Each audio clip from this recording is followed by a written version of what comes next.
Normally, DMC-1 supplies the captain's PFD, ND, and the upper ECAM screen. DMC-2 supplies the first officer's PFD, ND, and the lower ECAM screen. DMC-3 is available as a backup. Let's see what happens if DMC-1 should fail. For this exercise, you are the captain and you are the pilot flying. When DMC-1 fails, the captain's PFD and ND are lost, along with the upper ECAM screen. Since you no longer have any information to safely fly the aircraft, you should hand over control to the first officer. You are now the pilot not flying. Notice that all three displays have a diagonal white line through them. The white lines indicate that the displays are working, but are not receiving any data. As soon as the ECAM system detects the failure of DMC-1, you will get the normal alerts.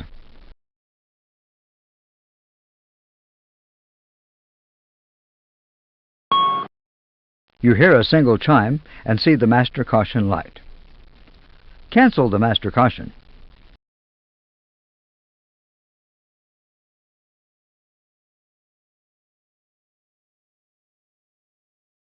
Notice that the engine warning display has automatically transferred to the lower ECAM screen and is now receiving information from DMC-2.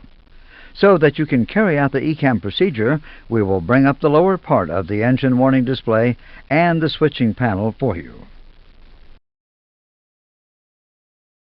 The ECAM procedure requires you to select Captain on the EIS DMC switch, located on the switching panel. Carry out the ECAM action.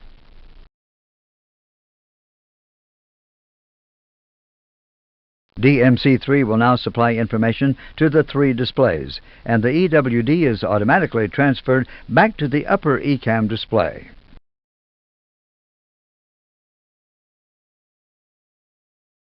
We can now complete the ECAM procedure. After confirmation from the other pilot, the EIS DMC fault message can be cleared. Clear EIS.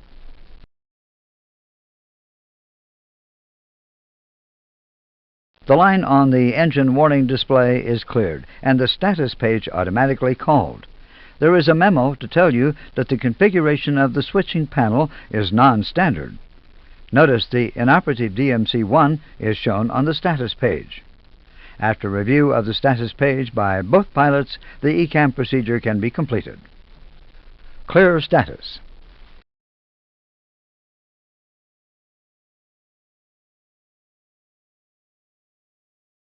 The cruise page is displayed on the lower ECAM screen, and the ECAM control panel has no lights on it.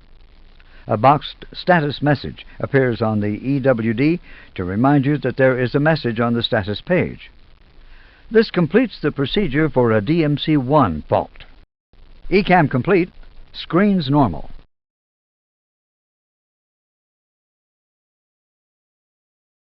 If a single display unit fails, there are several ways that the EIS can be reconfigured to ensure that the pilots have all the information that they need. Let's look at several cases of this. If a primary flight display screen fails, the screen will blank. There is no white diagonal line, since this is a screen failure, not a loss of data. Because the primary flight display has priority, the EIS will automatically transfer the PFD to the ND screen.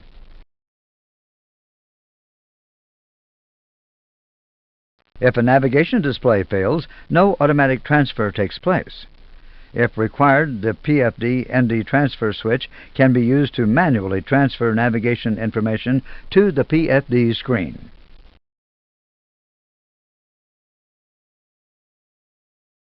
Should a failure of the upper ECAM display screen occur, an automatic transfer of the engine warning display to the lower ECAM screen takes place.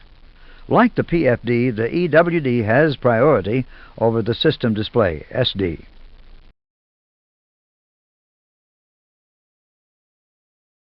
System pages can be displayed by using the system switches on the ECAM control panel. You have to push and hold a push button to temporarily display a system page. While the system page is displayed, a white light illuminates on the push button. If a push button is held down for more than 30 seconds, the engine warning display screen will be recalled automatically. This happens because the ECAM system assigns priority to the EWD.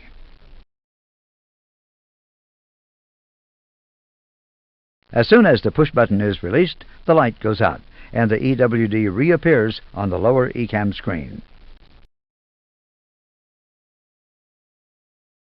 If you need a system screen, you can transfer the SD to one of the ND screens using the ECAM ND transfer switch on the switching panel. Click on the ECAM ND transfer switch.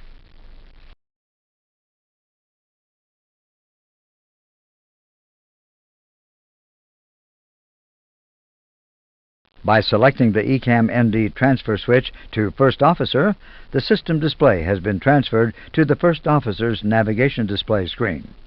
Notice that the ND is replaced by the SD. It is not transferred. Normal selection of system pages is then available via the ECAM control panel.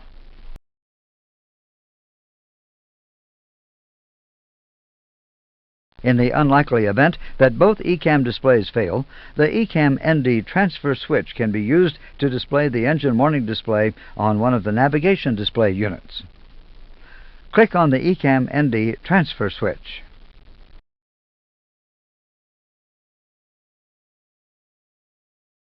As you can see, the First Officer now has the engine warning display on his ND screen.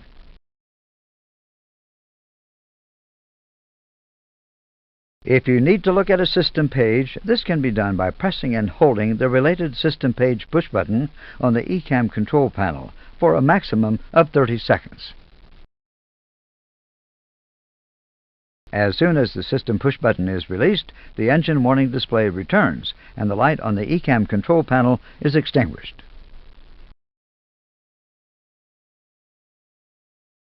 When you are limited to a single ECAM screen, the handling of system malfunctions and how you are advised of failures is slightly different. For clarity, we will concentrate on the ECAM screen. If an advisory condition arises, the relevant system page is not automatically displayed. Instead, the light on the push-button switch for the system and a boxed advisory message on the EWD will flash.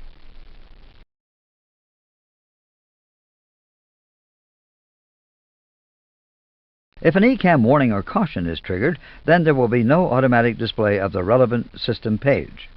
System pages should be called by manual selection on the ECAM control panel. To see this more clearly, let's look at a failure. We will only discuss the one ECAM screen and the selections on the ECAM control panel. When a failure is detected, ECAM will give the normal oral and visual indications. On the engine warning display, the failure message will be displayed, and on the ECAM control panel, the two clear keys will be illuminated.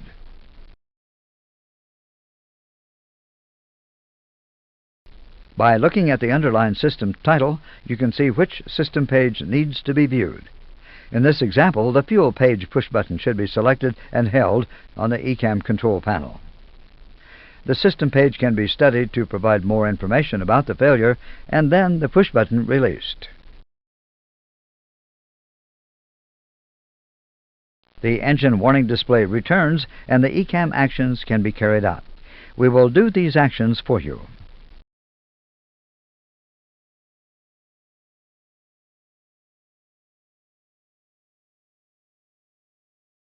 Now that the ECAM actions have been completed, there is only the failure title remaining.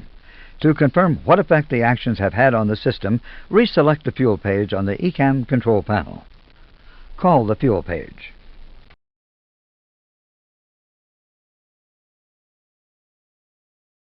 As before, the fuel page is displayed while the push button is depressed. You can see on the system page that the crossfeed is connected and the pump has shut down. As soon as the push button is released, the engine warning display returns. To continue with ECAM, a clear key should be pressed to remove the failure message on the engine warning display. Clear fuel.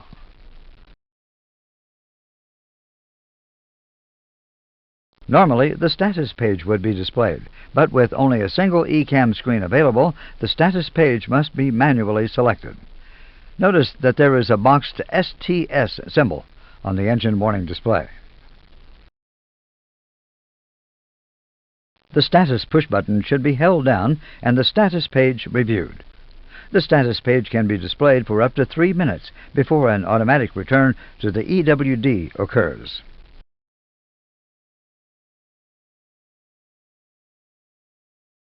Once the review is complete, the push button is released and the engine warning display returns. The ECAM procedure is now complete. There are no lights on the ECAM control panel. ECAM complete, screens normal. During the approach phase, there is no automatic call of the status page when the flap selector is moved.